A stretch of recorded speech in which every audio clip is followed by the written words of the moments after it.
once, upon a midnight dreary, while I pondered, weak and weary, over many a quaint and curious volume of forgotten lore,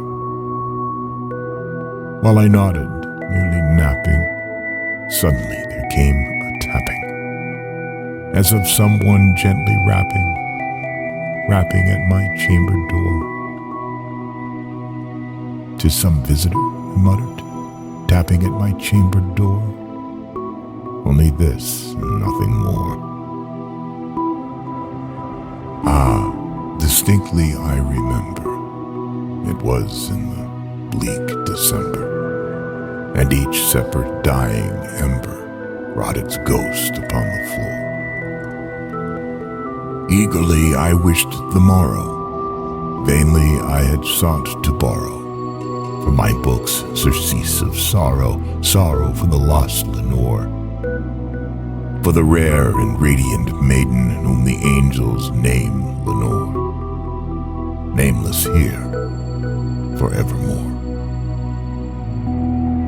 And the silken, sad, uncertain rustling of each purple curtain thrilled me, filled me with fantastic terrors never felt before. So that now, to still the beating of my heart, I stood repeating, "'Tis some visitor entreating entrance at my chamber door. Some late visitor entreating entrance at my chamber door. This it is, and nothing more." Presently my soul grew stronger, hesitating then no longer. "Sir," said I, "or madam, truly your forgiveness I implore. But the fact is, I was napping, and so gently you came rapping, and so faintly you came tapping at my chamber door, that I scarce was sure I heard you. Here I opened wide the door, darkness there, and nothing more.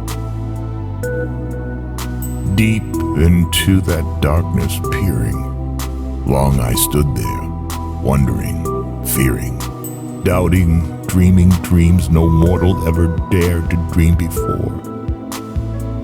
But the silence was unbroken, and the stillness gave no token, and the only word there spoken was the whispered word, Lenore. This I whispered, and an echo murmured back the word, Lenore. Merely this and nothing more. Back into the chamber turning, all my soul within me burning, soon again heard a tapping somewhat louder than before. "Surely," said I, "surely that is something at my window lattice. Let me see then what thereat is, and this mystery explore. Let my heart be still a moment, and this mystery explore. 'Tis the wind, nothing more."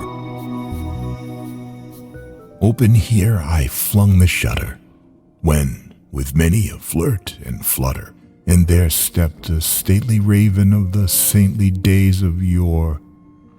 Not the least obeisance made he, not a minute stopped or stayed he, but, with the mien of lord or lady, perched above my chamber door, perched upon a bust of Pallas just above my chamber door, perched and sat and nothing more. Then this ebony bird beguiling my sad fancy into smiling, by the grave and stern decorum of the countenance it wore. "Though thy crest be shorn and shaven, thou," I said, "art sure no craven, ghastly, grim, and ancient raven, wandering from the nightly shore. Tell me what the lordly name is on the night's Plutonian shore."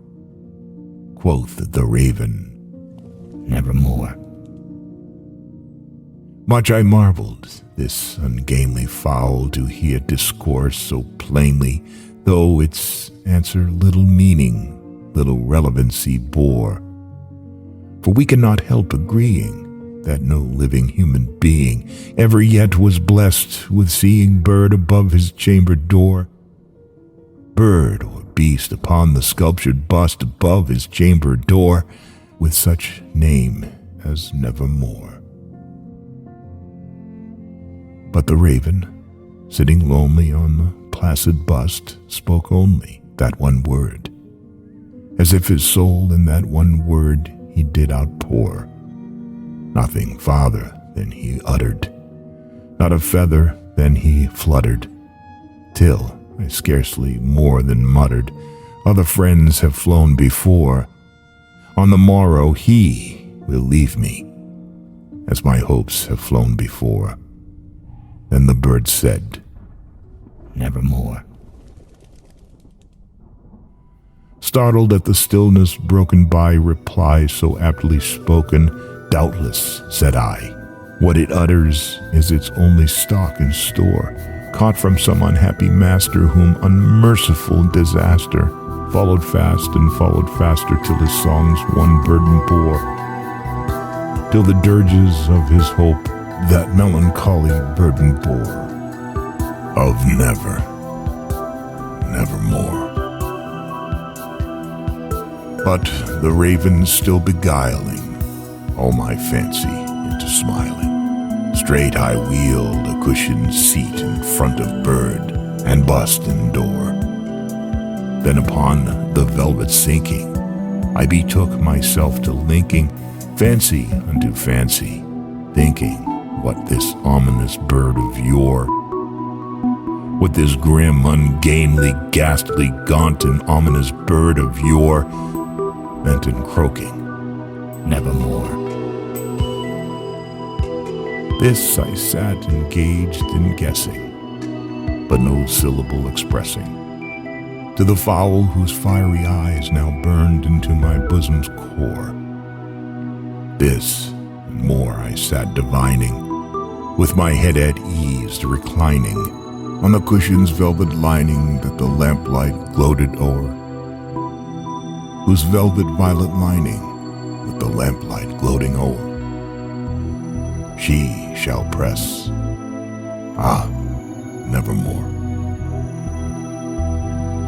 Then, methought, the air grew denser, perfumed from an unseen censer, swung by seraphim, whose footfalls tinkled on the tufted floor. Wretch, I cried, thy God hath lent thee, by these angels he hath sent thee, respite, respite and nepenthe from thy memories of Lenore. Quaff, oh quaff this kind nepenthe, and forget this lost Lenore. Quoth the raven, Nevermore. Prophet, said I, thing of evil, prophet still, if bird or devil, whether tempter sent or whether tempest tossed thee here ashore, desolate yet all undaunted, on this desert land enchanted, on this home by horror haunted, tell me truly, I implore, is there balm in Gilead? Tell me, I implore. Quoth the raven, Nevermore.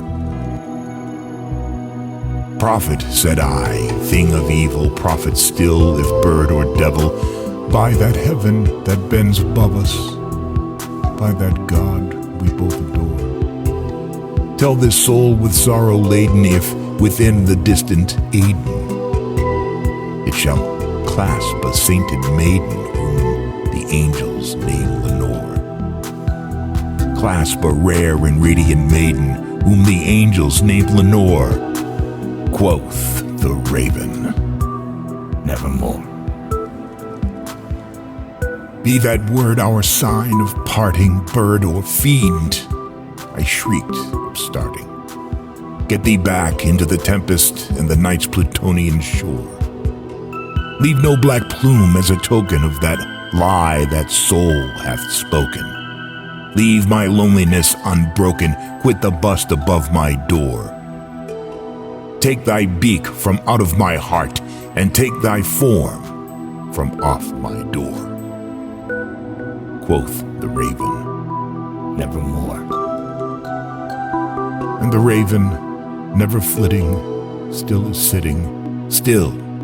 sitting on the pallid bust of Pallas just above my chamber door. And his eyes have all the seeming of a demon's that is dreaming, and the lamplight o'er him streaming throws his shadow on the floor. And my soul from out that shadow that lies floating on the floor shall be lifted nevermore.